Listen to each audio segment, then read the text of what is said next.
Hello everyone and welcome back to Wargame Red Dragon. I have a 1v1 ranked game for you guys today. It's a little bit old. It was the beginning of last month when I was looking for that third Brig Gen because every time I get there I just get a little bit too nervous to try for Major General. I'm going to be trying for that here. Hopefully in the next couple of weeks I'm going to be playing some more ranked and have some newer games for you.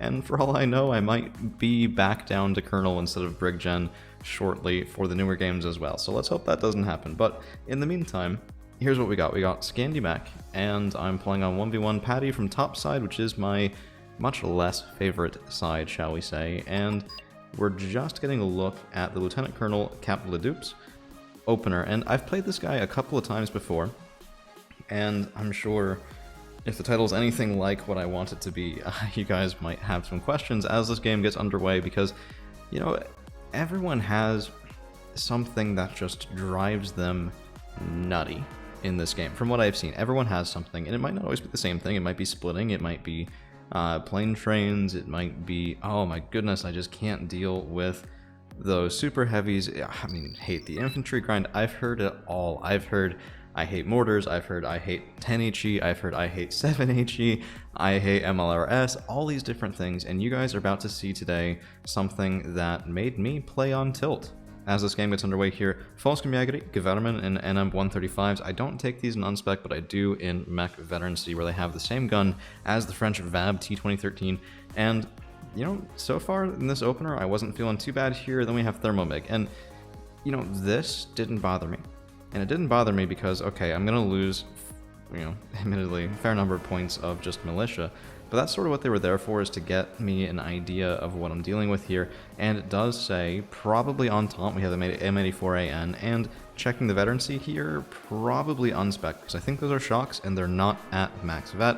Proletary 90, most mech players that I know of will take these up-vetted. So will most moto players, but I mean, then we wouldn't have things like the M84AN, I'm pretty sure. So you know, at this point, I don't feel too bad. I have a presence in the downside of Bravo. It's not complete. It's not a really good, solid push, shall we say here. It's a little bit of a holding action on either side. And I just figured, you know what?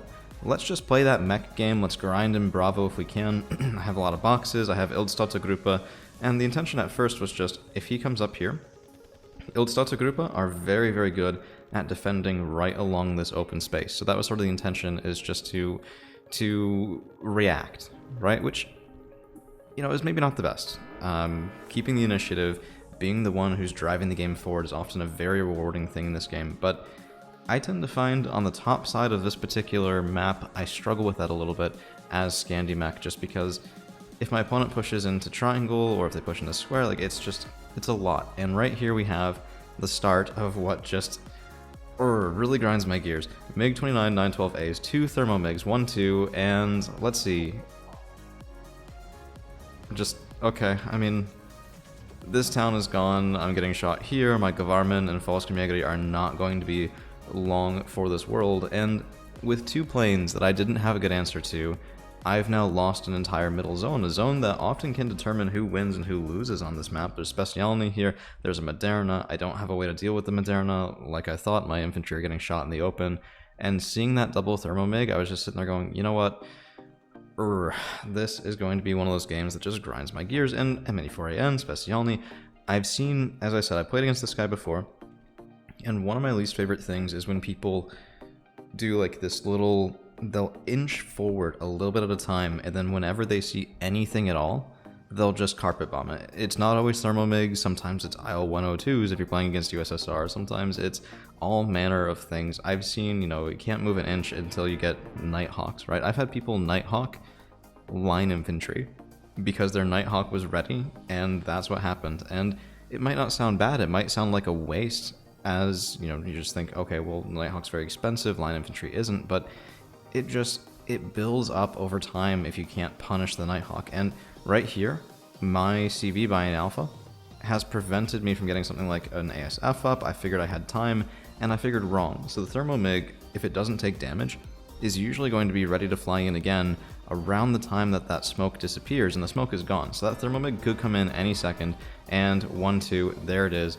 The wrong timing on my end. And right now we have exactly what I was talking about. Ildstadtgruppe just stuffing Proletary 90, and I mean, yeah, there's a reason I was trying to move out of the way there, and okay, well, that good trade no longer matters here. The automatic was too far back.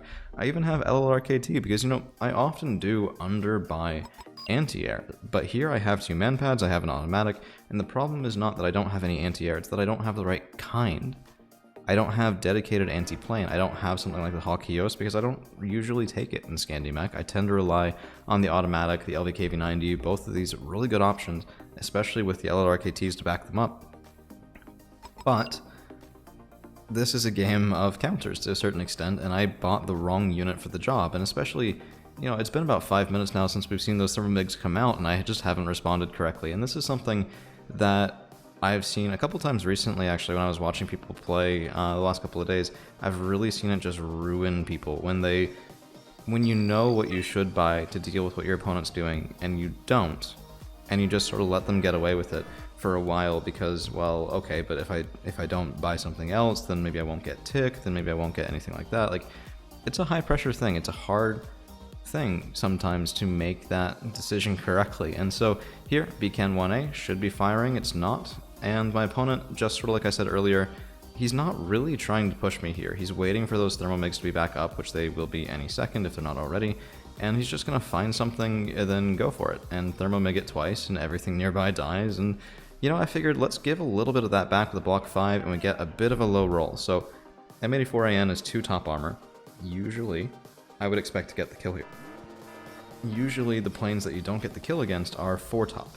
And there's an L19. This guy wants to play in the air, very clearly. And yeah, he has a Moderna, he has an M84AN, but when you look at trying to characterize, I mean, this is just, it's a little slow, we're gonna go ×2.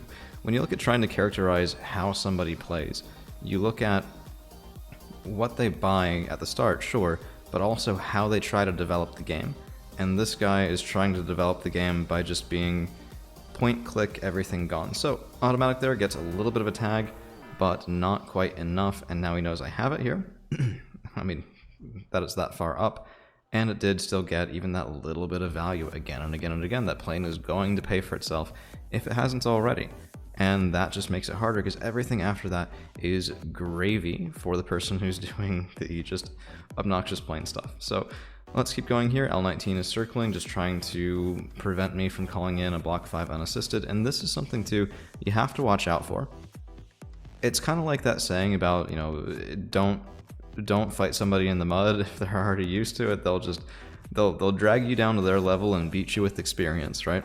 So I should know better at this point than to try and go in and take the fight with the L19, because every single ranked game, that's what this guy probably does. Or at least, if not every single one, certainly a lot more often than I do.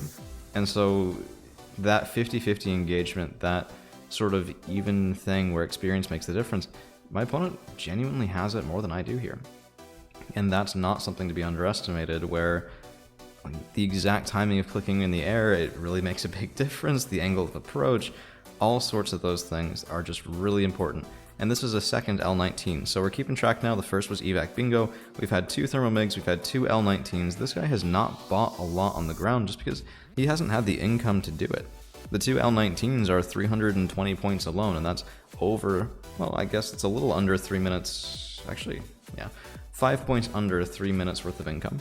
So a third of what we've got after the match started. That's not including the 2 Thermomigs. In the meantime, I've bought mostly on the ground. I bought a beacon. I figured let's just get a cap here in Bravo if we can, but this guy's stuff is really far forward. Let's just take a little bit of a peek here. Specialny, Conkers, Specialny, M84AN, Moderna, Strop 2, like, this is a pretty comprehensive hold. He doesn't really need a lot more than that, and where his buys are light is always a bit of a risk.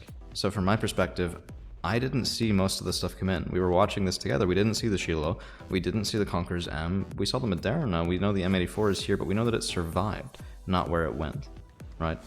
And so I don't know how light he is here, where there's just a couple of Proletary 90, and if I pushed, I could probably get farther up, but then what am I going to do to defend against those Thermomigs without long-range anti-plane anti-air? And this is sort of what stymies me for this sort of push. So you can see the solution I'm working on right now, which is just, okay, fine, LHV, Thermomig them, that's fine with me. and let's see if we can get a little bit of value. So the 103D is looking to get 30 points with the kills here on Oat 64Cs. And we gotta zoom out again, because here they come. 1-2, immediately. Did not even stop to see what it is I was sending his way, and we don't get the kill on the automatic. Sorry, we don't get the kill on the plane. And look at this, just, okay, fine. I guess I'm not pushing through here, because I'm not gonna drive through that fire. Right, I'm not gonna give that opportunity to stun and damage and panic and all these things to the 103D. I'm just gonna say, you know what, fine. I'm gonna take +1, and if it takes you 5 minutes to get back to that, I think somebody was just in my recording channel without me knowing. Okay. If it takes him 5 minutes to recover from that, then fine, I have 5 minutes to tick, and we can just sit here all day and I'll BCAN whatever it is he's doing, right? So, not a great plan, but a plan, at least. So, yeah, we'll do what we can. So, N62M Super Gallop, I lose the automatic, and it's just, I don't know, how do you guys avoid just gnashing your teeth in frustration with things like this, where the style of game that you want to play, your opponent is just doing something completely different, right? I'm genuinely curious, because dealing with that can keep you from making so many mistakes, like having the automatic out here to begin with, because I wanted to chase down a helicopter that was never going to get close enough for that to be a good strategy and a good approach. So, yeah, I'm just curious. I mean, we have Lecha Pechota here.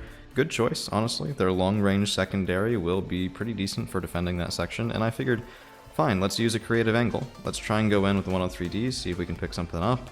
We've just seen that recon tank, and I don't have recon here. And it's just sort of kind of falling apart, right?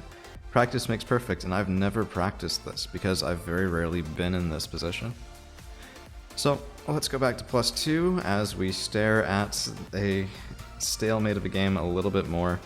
And there's the M84AN. And here's where, I think it's here anyway, here's where I start to make some bad decisions. Yep, there it is. So I see that, I figure it's an L19. We're gonna go in block 5, block 15. Block 15 is cheaper, and if I can trade into it, then I'm happy. But I lose the block 5, I don't get the drop, and we don't get the kill. I'm stunned, L19 is gonna be safe. I've just given away 115 points in the air, and very nearly lost a block 15 on top of it, which is 120 points, right? So I've just lost a bomber, 0 return, nothing, nada, not even one good reason to have done that, and now my ASF is damaged and can't come in to intercept that MiG-29.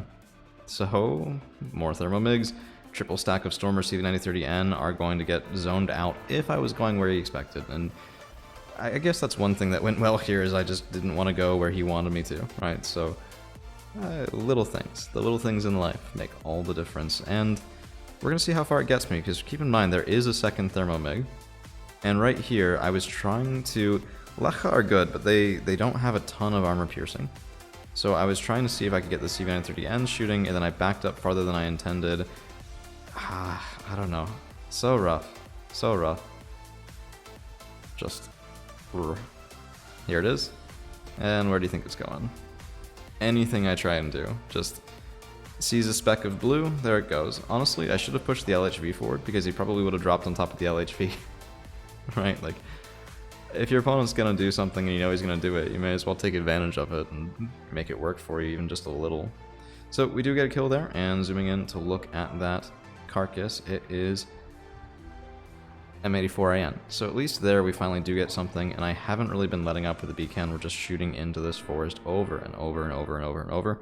And this would have been a nice time actually to have my ASF up and the MLU, because Moderna, 4 top, bad target for the block 5, but a good target for the MLU. The problem is that MLU is now going in against an L19, and I got a little bit lucky there that he didn't notice and he didn't micro, and we actually scored the hit as well. So I love this plane. I take it up vet because, you know, it gives me some return, but it's not free, and planes are very rarely free. So even with the Moderna kill, even with the L19, as far as air trading goes, we've been roughly equal, right? I lost a plane for free, fine. I picked up a plane, I picked up a Moderna, I lost my other plane. It's a hodgepodge, and it's a hodgepodge that doesn't help me move the state of the game forward in a productive manner. So, we have another plane coming in, that's the first thermo-MiG, the second one is still on cooldown, but, I mean, oh man. And we finally do get it. So if there is one recompense I can say whenever you're playing against somebody who just air spams, if you play slow enough, as frustrating as it is for you, it's probably equally frustrating for them, because plane spammers, helicopter spammers, they want a quick game. They don't necessarily want to be doing this for a very long time. They want to frustrate you. They want to take advantage of your mistakes. They want to pick off enough units that they can just sort of end it and go on to the next game.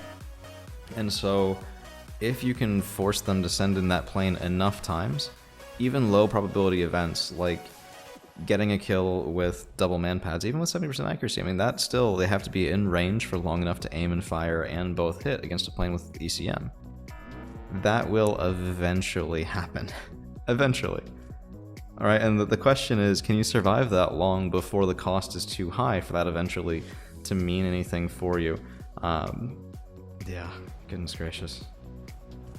Goodness gracious sakes alive.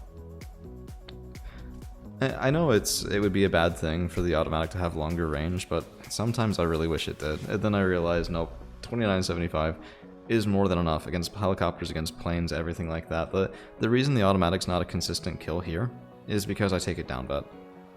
If I took it up vet, it would have that little bit more accuracy, that little bit higher chance of killing something in one full volley and not needing to start the reload that usually lets planes get away. So yeah, it's a choice I've made because I'd rather have 5 than 3. And it's a bit of a questionable choice, right? Like, usually most of my games I don't call out more than 3. I often don't even call out 3. I'll call out a lot of LVKVs, I won't call out a ton of automatics, but the games where you need 5, you really need 5, right? Like, it's a bit of a whole deal there. So, yeah, goodness gracious. You can tell I'm on tilt. That move, and then not stopping it, and then just like, man. What should have happened there is the automatic should never have left the woods. Certainly not to lead a push. It was going to be spotted against somebody who plays like this, especially in that town. I think I even knew they were there earlier, right? So, I mean, he's made mistakes, I've made mistakes. Goodness gracious. I've very rarely in my life found a more rewarding yet simultaneously frustrating game. If you want to play Wargame, it can be one of the best games I've ever played, and maybe you've ever played too. And the second that you don't, it's so flipping annoying all the time. Just every engagement is, ah, man, why am I stuck in the fire? Ah, man, why are my M48s not doing well? Ah, man, my Stormer are dying. All this sort of thing. But if you do like it, and if you do enjoy it, then you look back on it, and hopefully you look back on it and you see the same thing that I do, which is, oh my goodness, I was being such a chucklehead, and here's how I can avoid that in the future, and here's how I can deal with this sort of style of play against this deck in the future, and maybe backing down a little bit from those 1 or 2 more frustrating points might mean that I can play a little bit less on tilt the next time. So this is just take everything in attack move. You can tell from the M41s and all this stuff just moving out ahead of everything that they should be next to. And it was mostly to see if I could get eyes on that Moderna. I was going to try and send in a plane, and then I see the L19 and the Thermomig, and oh, this plan was not well thought through. The Moderna there is going to kill my 103D. If I'd had 2, and I'd been having good smoke micro, I might have been able to get the kill there, which is... oh man, that was a nice pick. I like that. It's interesting, the 103D, if you get close enough, the fast rate of fire, I mean, we peeled off a fair amount of damage on this thing. If I'd been close enough to deal 2 damage per shot, and had 2 tanks, 180 points compared to the Moderna's 160, yeah, we could have gotten a kill. It's definitely within the realm of possibility. One time I took 2 103Ds and I just threw them at 2 T90Ss, and I came away with 1 tank and my opponent came away with 0, so it was... yeah, it's a goofy... Swedish S-tanks are just a menace in this game if used properly, and if used improperly, they're just limb noodles. So, I mean, clearly the advice there is don't use them improperly, which is the most useless advice ever. But if you guys are interested in some examples of, you know, closing that gap with 103Ds, we can definitely talk about something like that later on. Maybe I could get a friendly and just do some approaches to prove that, because people will probably look at that tank and go, there's no way in hell that you're going to be taking on intentionally an enemy super heavy, let alone 2, with these tanks. And to that, the best thing I can say is that a nearly guaranteed first-second shot can be just so impactful. So impactful.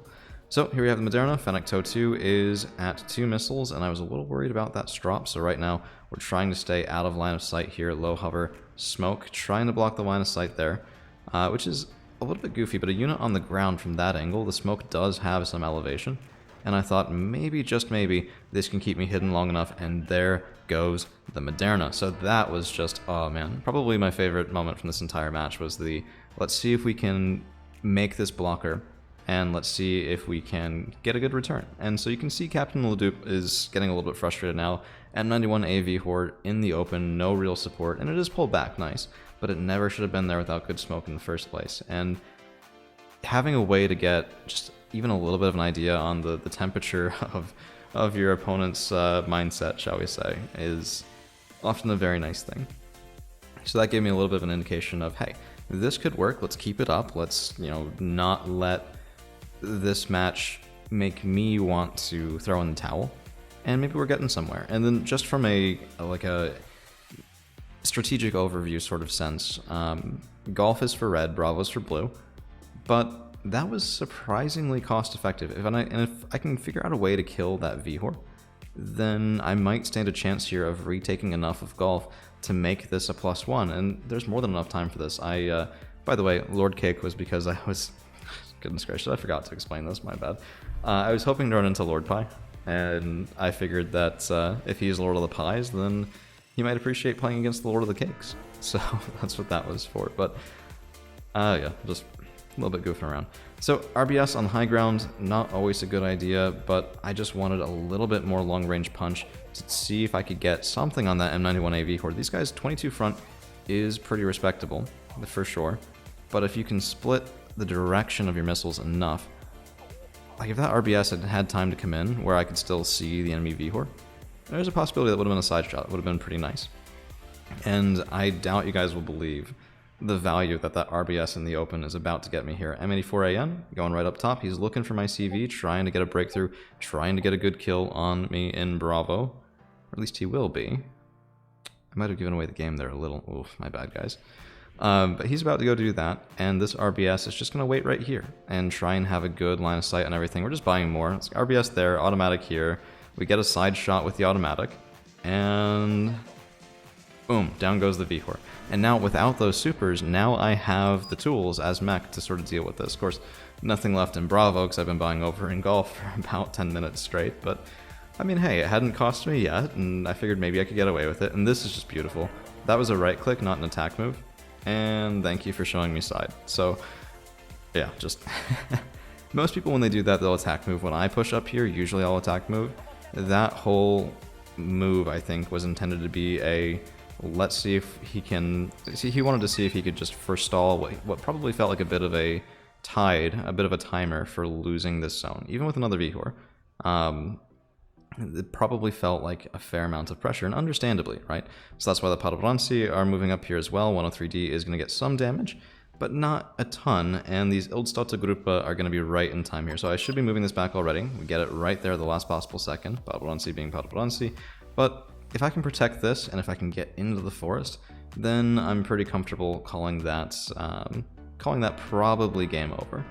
And by the way, always be really careful when you're clearing Bravo that you've actually killed Bravo. This just hurt to watch a little bit. I mean, Proletary 90, very expensive, 50 points for the double stack, killed by a PBV in the open because an autocannon just, don't let that be you. So we get the kill there, we protect that Commando Plus, and here's the last shot on my opponent's command tank, and that is going to be a moment where red throws in the towel. So thank you guys for hanging out with me today in this admittedly a little bit old ranked game, and we should have more for you real soon.